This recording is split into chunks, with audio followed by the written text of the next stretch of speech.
कहानी की शुरुआत एक लैब को दिखाते हुए होती है जहाँ पर एक रोबोट थी जिसे मदर रोबोट भी कहा जाता है। यहाँ पर हमें बताया जाता है कि पूरी धरती से इंसानों का नामो निशान खत्म हो चुका है और सिर्फ 63,000 एम्ब्रियोज यानी भ्रूण ही इस लैब में बचे हैं। इसलिए लैब में इस मदर रोबोट का मिशन इंसानों की नई पॉपुलेशन को दोबारा से बसाना था, जिसके लिए मदर रोबोट एक एम्ब्रियोज को जेस्टेशन चैम्बर में रख देती है, जिससे एक ह्यूमन बच्चा धीरे धीरे डेवलप होने लगता है। अब इस आर्टिफिशियल गर्भ से 24 घंटे के अंदर बच्चे को बाहर आना था, इसलिए मदर रोबोट 24 घंटे में बेबी के बाहर आने का वेट करने लगती है और जैसे ही 24 घंटे बाद बच्चा पूरी तरह से डेवलप हो जाता है तब उसे बाहर निकाला जाता है। ये एक बेबी गर्ल थी जिसे मदर रोबोट डॉटर नाम देती है। इसके बाद मदर रोबोट उस बच्ची को पालने और उसका ख्याल रखने लगती है। मदर रोबोट इस इंसानी बच्चे को पैदा करके बहुत खुश थी। ऐसे ही समय बीतने के साथ साथ मदर रोबोट के साथ रहते हुए वो बच्ची चलना, हंसना, रोना और इधर उधर भागते हुए खेलना, ये सब चीजें सीख रही थी। मदर रोबोट डॉटर का बहुत ख्याल रखती थी। वो उससे बातें करती, उसे खाना खिलाती और उसे हर रोज कई बुक्स पढ़ के भी सुनाती। ऐसे ही बीतते समय के साथ साथ डॉटर अब बड़ी हो रही थी, जिससे अब मदर रोबोट डॉटर को कई विषयों की जानकारी देने लगती है कि जैसे ब्रह्मांड क्या है, ह्यूमन हिस्ट्री, इंसान कहाँ से आए और वो कौन थे, ये सब मदर रोबोट डॉटर को बताती है। डॉटर बहुत ही ब्रिलियंट माइंड वाली थी। ये सब जानकर उसमें और ज्यादा क्यूरियोसिटी बढ़ रही थी। वो और भी ज्यादा नॉलेज इकट्ठा करनी शुरू कर देती है। ऐसे ही एक दिन डॉटर मदर रोबोट से पूछती है कि मेरे अलावा इस लैब में और कोई बच्चा क्यों नहीं है और धरती पे से सारे इंसान कहाँ गायब हो गए। जिस पर मदर रोबोट उसे बताती है कि इंसानों के बीच बहुत बड़ी जंग हुई थी और उस जंग में सभी इंसान आपस में ही लड़कर मर गए थे। इसके बाद मदर रोबोट उसे लेकर एम्ब्रियोज रूम में जाती है, जहाँ वो डॉटर को दूसरे एम्ब्रियोज दिखाती है। वो डॉटर को बताती है कि धरती पर एनवायरमेंट पूरी तरह से खराब हो चुका है, जिसकी वजह से धरती पर इन्फेक्शन फैल रहा है और इसलिए मैं तुम्हें इस लैब से बाहर नहीं जाने दे सकती,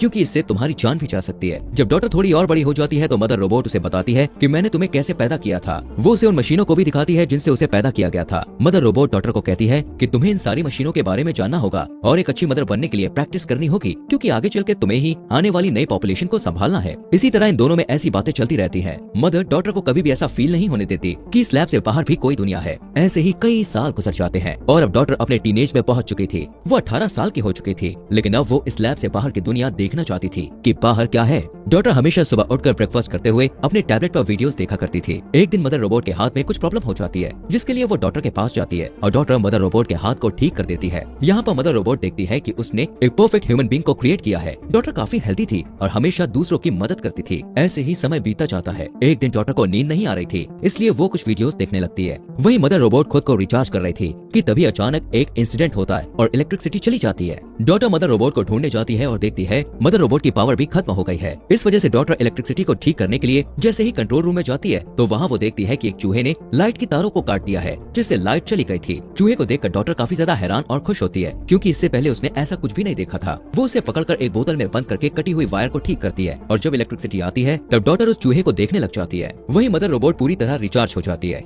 यहाँ पर डॉटर मदर रोबोट को वो चूहा दिखाती है, जिसे देखकर मदर रोबोट थोड़ा घबराई हुई कहती है कि इस चूहे के अंदर आने का मतलब है कि एयरलॉक में कुछ गड़बड़ है, जिस वजह से बाहर की प्रदूषित हवा हमारी लैब में लीक हो रही है। वो कहती है कि हो सकता है ये चूहा भी इन्फेक्टेड हो। इतना कहते हुए मदर रोबोट डॉटर के सामने ही उस चूहे को जला देती है। डॉटर को मदर रोबोट के इस बिहेवियर पर बहुत गुस्सा आता है। इसके बाद मदर रोबोट उस एयरलॉक को डिकंटामिनेट करती है और इस एरिया को क्वारंटीन कर देती है। कुछ दिन के बाद डॉटर का बर्थडे होता है और मदर रोबोट उसे गिफ्ट देती है। थोड़ी देर बाद मदर रोबोट जब खुद को रिचार्ज कर रही होती है तो डॉटर को एयरलॉक की तरफ से कुछ आवाज सुनाई देने लगती है, लेकिन जब डॉटर एयरलॉक की तरफ चेक करने जाती है तो उसे वहाँ कुछ दिखाई नहीं देता। यहाँ पर डॉटर डिसाइड करती है कि वो बाहर की दुनिया को देखने जाएगी, जिसके बाद वो एक प्रोटेक्टिंग सूट पहन लेती है कि तभी फिर से उसे कुछ आवाज आती है और जैसे ही वो उस लैब का फर्स्ट एयरलॉक खोलती है तो उसे फिर से एक औरत की मदद के चिल्लाने की आवाज आती है। यहाँ पर डॉटर एक प्रोटेक्टिंग सूट अपने पास रख लेती है और सेकंड हैच खोल देती है और देखती है कि उसके सामने एक घायल औरत है जो जख्मी हालत में डॉटर से हेल्प मांगती है। फिर डॉटर उसकी हेल्प करने के लिए उसे पहनने के लिए वो सूट देती है। उधर दूसरी साइड मदर रोबोट भी पूरी तरह रिचार्ज हो गई थी और डॉटर की तरफ ही आने लगी थी। डॉटर जब उसे अपनी तरफ आता हुआ देखती है तो वो जल्दी से एयरलॉक को बंद कर देती है। मदर रोबोट को पता चल जाता है कि एयरलॉक को खोला गया था, इसीलिए वो डॉटर से पूछती है कि तुमने एयरलॉक ओपन क्यों किया। जवाब में डॉटर मदर रोबोट को झूठ कहती है कि मुझे बाहर की दुनिया देखनी है, इसलिए मैंने दरवाजा खोल दिया। मदर रोबोट डॉटर को वार्निंग देती है कि तुम्हें बाहर जाना अलाउड नहीं है, क्योंकि जहरीली गैस के कारण तुम्हारी जान को खतरा है। इसके बाद मदर रोबोट डॉटर को पनिशमेंट के तौर पर एग्जाम के लिए लेकर आती है, जिसके लिए मदर रोबोट डॉटर को एग्जाम के लिए एक डिवाइस देती है और खुद लैब में काम करने चली जाती है। तभी डॉटर मदर रोबोट के वहाँ पर न होने का फायदा उठाकर वापस एयरलॉक खोलकर बाहर आती है, जहाँ पर वो देखती है कि वो जख्मी औरत बेहोश पड़ी थी। वहीं उस जख्मी औरत के पास एक बैग पड़ा था। जब डॉटर उसे खोलकर देखती है तो उसमें एक गन मिलती है। डॉटर उस गन को अपने पास रख लेती है और उस औरत को होश में लाने की कोशिश करती है और उस औरत को फिर होश आ जाता है।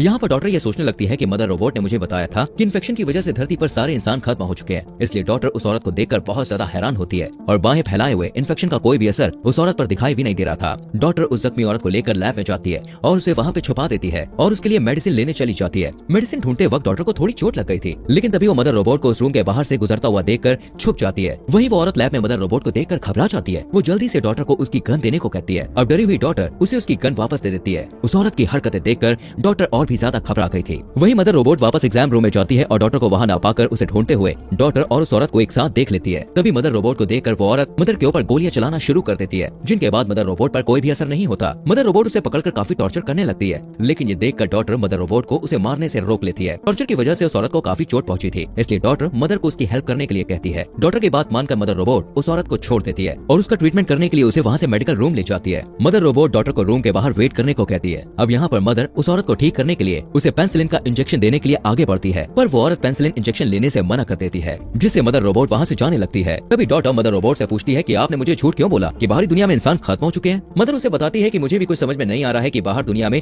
इंसान अब तक कैसे बचे हुए हैं। इसके बाद डॉटर उस औरत के बैग को अच्छी तरह चेक करने लग जाती है, जहाँ उसे एक बुक मिलती है जिसमें बहुत सारी पिक्चर्स बनी हुई थी, जो कि डॉटर को काफी इंटरेस्टिंग लगती है। तभी डॉटर मदर के पास जाती है, जहाँ पर मदर रोबोट अपने टूटे हुए हैंड को रिपेयर कर रही थी। डॉटर उस औरत को अंदर आने देने के लिए मदर रोबोट से माफी मांगती है, जिस पर मदर उसे माफ कर देती है। लेकिन इसके बाद डॉटर मदर से कहती है कि उस औरत की हालत और भी ज्यादा खराब होती जा रही है, जिसके बाद वो दोनों उस औरत के पास जाते हैं। उसे देखकर मदर रोबोट उसे कहती है कि मुझे तुम्हारी सर्जरी करनी पड़ेगी, नहीं तो तुम गोली के इन्फेक्शन से ही मर जाओगी। लेकिन वो औरत मदर रोबोट को उससे दूर रहने के लिए कहती है। इस सिचुएशन को देखते हुए डॉटर मदर रोबोट की हेल्प से खुद ही उस औरत की सर्जरी करने लगती है और बुलेट्स को उसकी बॉडी से बाहर निकाल लेती है। इसके बाद वो दोनों एक दूसरे से बातें करने लगते हैं। वहीं उनकी सारी बातें मदर रोबोट सुन रही थी। एक दिन वो औरत डॉटर को बताती है कि जब वो लोग एक खान में काम कर रहे थे तो एक रोबोट ने उसके भाई को मार दिया था। यहाँ पर उस औरत के बताने से डॉटर को पता चलता है कि बाहरी दुनिया में मदर रोबोट जैसे और भी रोबोट्स हैं, जिन्होंने लगभग 90% इंसानों का खात्मा कर दिया है। वो औरत डॉटर को एक बुक निकालकर कुछ पिक्चर्स दिखाते हुए कहती है, इसमें जितनी भी पिक्चर्स तुम्हें दिखाई दे रही हैं, ये सभी सर्वाइवर्स हैं और वो सभी एक साथ ही रहते हैं और इन रोबोट से बचते फिर रहे हैं, क्योंकि जैसे ही कोई रोबोट इंसान को देखता है तो उसे तुरंत मार देता है। वो औरत डॉटर को मदर रोबोट के साथ न रहने को कहती है। अब जब इन दोनों की बातचीत चल रही थी तभी इसी बीच मदर रोबोट वहाँ आ जाती है और डॉटर को एग्जाम के लिए अपने साथ ले जाती है। अब क्योंकि मदर रोबोट ने उस औरत की सारी बातें सुन ली थी, इसलिए वो डॉटर को कहती है कि उस औरत की बातों पर तुम्हें ध्यान नहीं देना चाहिए, क्योंकि वो झूठ बोल रही है। इसके बाद मदर रोबोट डॉटर का साइकोलॉजी, फिजिकल और मेडिकल टेस्ट लेती है,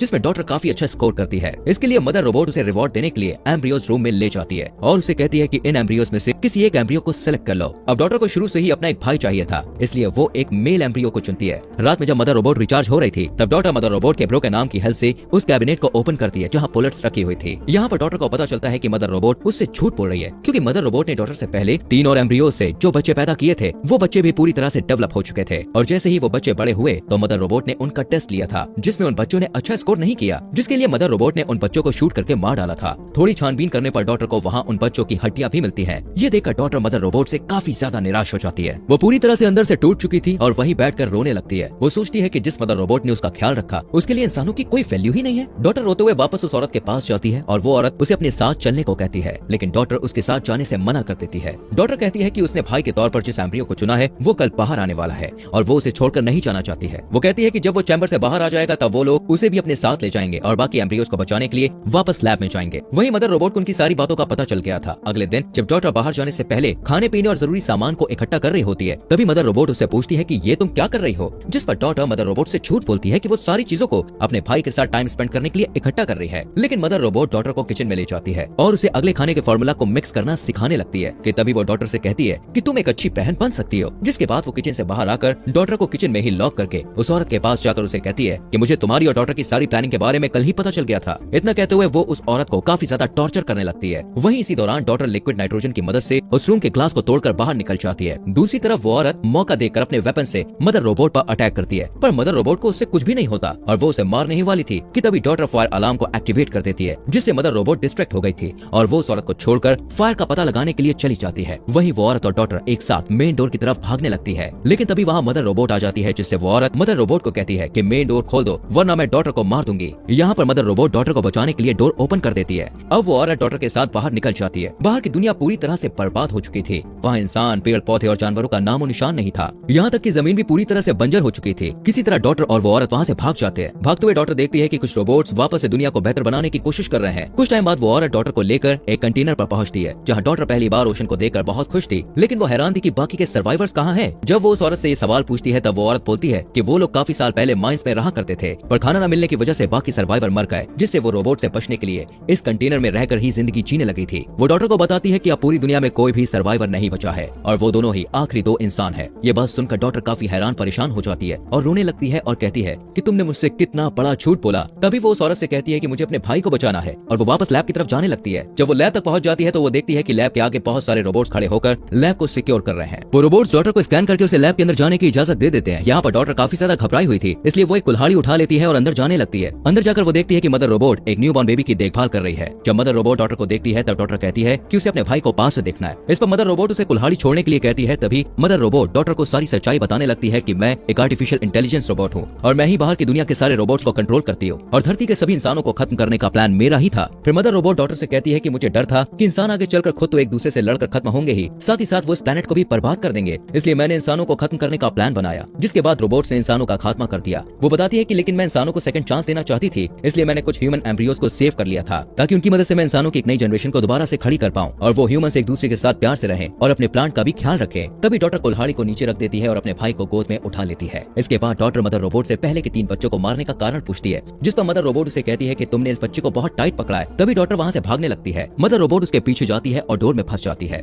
इस बीच डॉक्टर को एक गन मिलती है, वहीं मदर रोबोट खुद को वहाँ से छुड़ा लेती है। जब मदर रोबोट डॉक्टर के पास पहुँचती है तो डॉक्टर उसकी तरफ गन पॉइंट कर देती है। मदर रोबोट उसे 2 ऑप्शन देती है कि या तो तुम मेरे साथ रहकर अपने भाई का ध्यान रखो या फिर मुझे मार दो। मदर रोबोट उसे बताती है कि असल में मुझे एक ऐसे लीडर की तलाश थी जिसका दिमाग एकदम सुपर कंप्यूटर जैसा हो और इसीलिए मैंने तुमसे पहले जो 3 बच्चे पैदा करके बड़े किए थे उनमें तुम्हारी जैसी क्वालिटीज नहीं थी, जिस वजह से मैंने उन्हें मार डाला था। वो डॉक्टर को बताती है कि अब मुझे तुम मिल गई हो और तुम्हारा दिमाग लाजवाब है, इसलिए अगर आने वाली जनरेशन परफेक्ट नहीं भी होती तो तुम उन्हें लीड करके परफेक्ट बना सकती हो। मदर रोबोट उसे बताती है कि तुम अपनी जान की परवाह किए बिना अपने भाई को बचाने के लिए लैब में वापस आए, जो कि मेरा एक आखिरी एग्जाम था, क्योंकि मैं देखना चाहती थी कि तुम अपने भाई को बचाने के लिए वापस आती हो या नहीं। वो कहती है कि मेरा मिशन यहाँ पर पूरा हो चुका है और अब तुम सबकी लीडर हो। मदर रोबोट डॉक्टर से कहती है कि अब तुम चाहें तो मुझे मार सकती हो, जिसके बाद डॉक्टर उसे शूट कर देती है। अब डॉक्टर ही उन सारे बचे हुए एम्ब्रियोस के लिए मदर थी और उसे ही सारे एम्ब्रियोस को डेवलप करने के बाद उन सारे ह्यूमंस को लीड करना था। वहीं एक रोबोट उस औरत के पास पहुंचकर उसे कहता है कि अब उसका पर्पस पूरा हो चुका है, जिसके बाद वो उस औरत को मार देता है। इससे हमें ये पता चलता है दोस्तों कि वो औरत इसलिए जिंदा थी क्योंकि मदर रोबोट ने उसे इस